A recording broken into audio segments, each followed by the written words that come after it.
का सामरोध प्रार्थनाएं कि जन्म जन्मांतर पुण्यम श्रीमद् भागवती कथा। जब जन्म जन्मांतर के पुण्यों का उदय होता है, एक इसी परिवार के नहीं गांव के भी, जब गांव के पुण्यों का पुण्य होता है तब निष्पक्ष भगवान की कथा मिलती है। नहीं तो कई झंझट बन जाती है, कथा भगवान की कथा सुनने के लिए भी नहीं मिल पाती है और झंझटों में डूब जाती हैं, झंझटों में ही पड़ी रहती हैं, वो समय मौका नहीं मिल पाता है। आज भगवान की कृपा हुई है, स्वामी रामानंद जी की भी कृपा हुई है, ये तपोभूमि है, इसमें आप सभी गोता लगा करके, सभी सहयोग दे करके और थोड़ा थोड़ा सहयोग से ही और आप सब सम्माननीय होकर के कल कथा की और कल इस भंडारे की शोभा बढ़ाएंगे।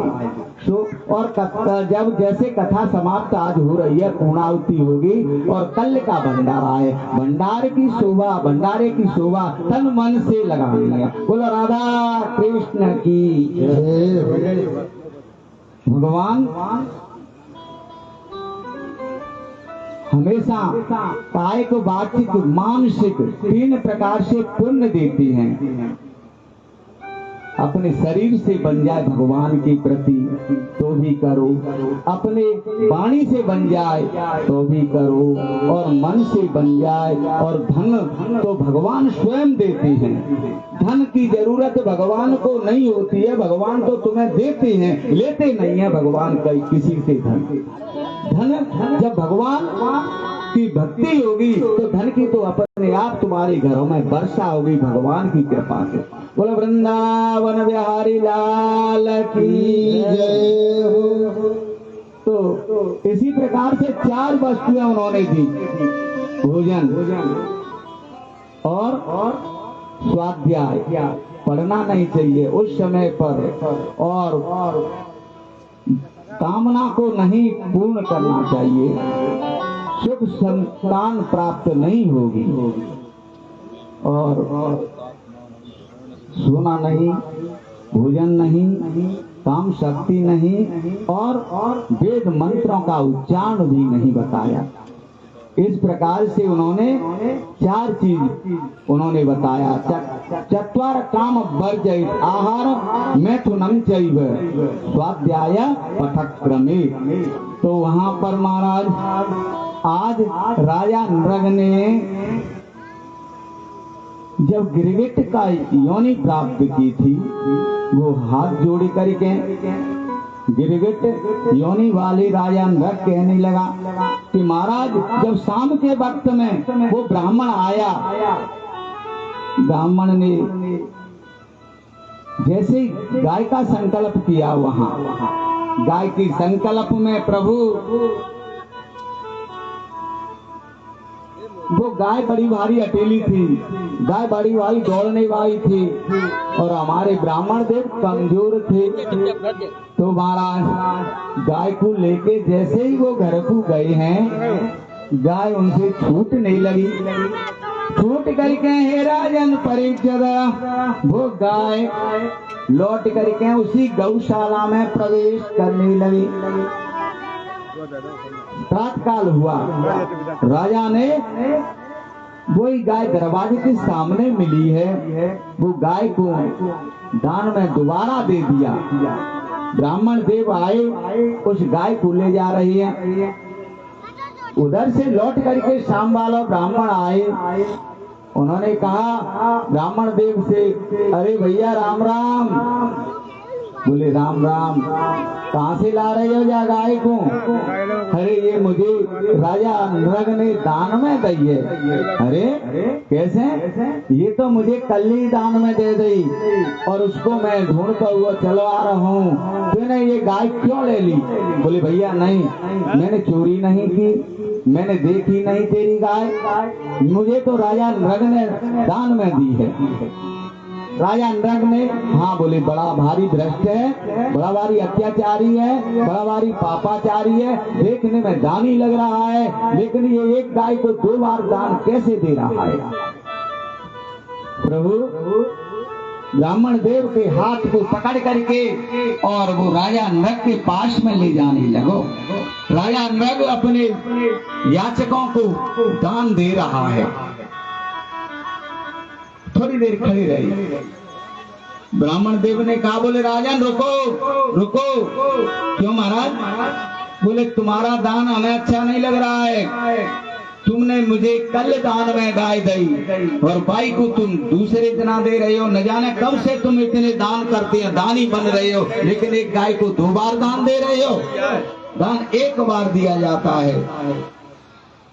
राजा नृग शर्मिंदा होने लगा, नीचे गर्दन करने लगा, भूमि की तरफ देखने लगा, धरातल होने लगा। राजा को देख करके हे राजन कहने लगा, ब्राह्मण देव कि तुमने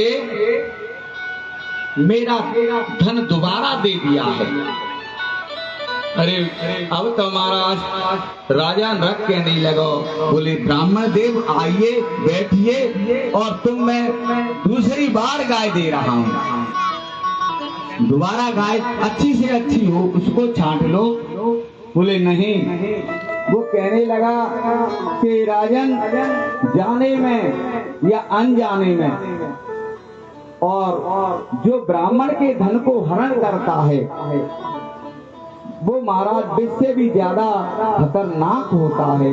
जिस प्रकार जहर तो खाने से वह मरता है, जहर को खाने से मरता है, लेकिन ब्राह्मण का धन को ले जाने वाला सारा कुटुंब नष्ट हो जाता है। उन्होंने इस प्रकार से कहा। ब्राह्मण देव ने थर थर कांपने लगा। राजा नृग थर कर कांप करके और हाथ जोड़ के विनम्र प्रार्थना करने लगा, गुरुदेव मुझे कैसे भी तुम क्षमा करो। बोले क्षमा कैसे करें हम? दूसरे ब्राह्मण देव को बुलाया। बोले महाराज तुम लौट के आओ। क्यों? बोले देखो मैंने 1 गाय दान में दी, तुमको 2 गाय दान में दे रहा हूँ, 2 गाय को लेके तुम चले जाओ। बोले लेके जाऊंगा तो इसी गाय को लेके जाऊंगा और नहीं मैं दूसरी गाय नहीं लूंगा। हट पड़ने लगे दोनों ब्राह्मण देव। और उससे कहा, बोले 3 ले जाओ तुम। बोले हाँ नहीं, हम गाय लेंगे तो इसी को लेंगे। राजा असमंजस में पड़ने लगा। तो राजा के लिए अब तो महाराज दोनों असमंजस में पड़ करके और राजा भगवान को पुकारने लगा, अन्यथा मेच दंडभाग। ब्राह्मण देव कहने लगा कि जिसने मेरी बात का उल्लंघन करेगा उसे मैं स्वयं अपने हाथों से दंड दूंगा। इस प्रकार प्रभु ने अपने बच्चों को ब्राह्मणों के प्रति बहुत सावधान किया है। समय समय पर भगवान अपने बच्चों को इसी तरह से शिक्षा देते रहते हैं कि हे राजन यदुवंशी बालक बहुत बलशाली हैं, लेकिन उन्होंने थोड़ा सा समय भय दिखाया और समझायो तो यहाँ पर ब्राह्मण देव अब शब्द कहने लगे, साप देने लगे और उनको भय कंपित वचन बोलने लगे। राजा नृग से कहा, बोले राजा नृग, बोले तू न्याय नहीं कर रहा है, असंगति का मार्ग ढूंढ रहा है, तेरी नार हल रही है। बोले तू जा, गिरगिट योनि में तेरी प्राप्त होगा, नरक योनि तुम्हें भोगनी पड़ेगी। राजा नृग मरने को समय आयो प्रभु, तो उसने कोई पाप नहीं किया था, यही पाप किया कि दोबारा ये गाय दान में दे दी। मरने के समय पर उनको ज्ञात हुआ तो उससे कहा, बोले राजन तूने पाप तो थोड़ा किया है और पुण्य तेरा सारा जीवन भर हुआ है।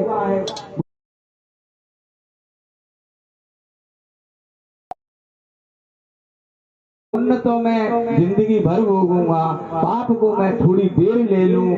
तो इसलिए राजा ने कहा, बोले मुझे पाप दे दो पहले।